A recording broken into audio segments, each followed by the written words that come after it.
দেখুন, এমন স্বাদের আলুর পকোড়া বানাতে চান? তাহলে প্রথমে আলুগুলোকে এইভাবে চুড়ে নিন, পেঁয়াজ কুচিয়ে নিন, একটু ময়দা নিয়ে নিন আর একটা গোটা ডিম। তারপরে আলুর মধ্যে হলুদ গুঁড়ো, নুন, কালো জিরে দিন, তারপরে দিন ময়দা, এরপরে দিন একটুখানি কর্নফ্লাওয়ার, তারপরে একটু বেকিং সোডা, জিরে ধনে গুঁড়ো, কাশ্মীরি লঙ্কার গুঁড়ো আর দিয়ে দিন গোলমরিচ।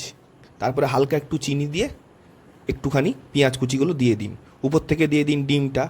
এবারে ভালো করে থেসে থেসে মেখে নিন। তারপরে গোল করে দিয়ে দিন গরম তেলের মধ্যে। আমরা সর্ষের তেল নিয়েছি, আপনি চাইলে রিফাইন তেলেও করতে পারেন। তারপরে সবগুলো হয়ে গেলে এইভাবে 4-5 মিনিট পরে পরে উল্টে পাল্টে দিন। ভালো করে ভাজা হয়ে গেলে একটা প্লেটে নিয়ে নিন। তারপরে সস দিয়ে শুধু খান পকোড়ার মতো, কিংবা চা দিয়ে সঙ্গে করে খান, দারুণ লাগবে। বড় ভিডিও চাইলে গ্রুপে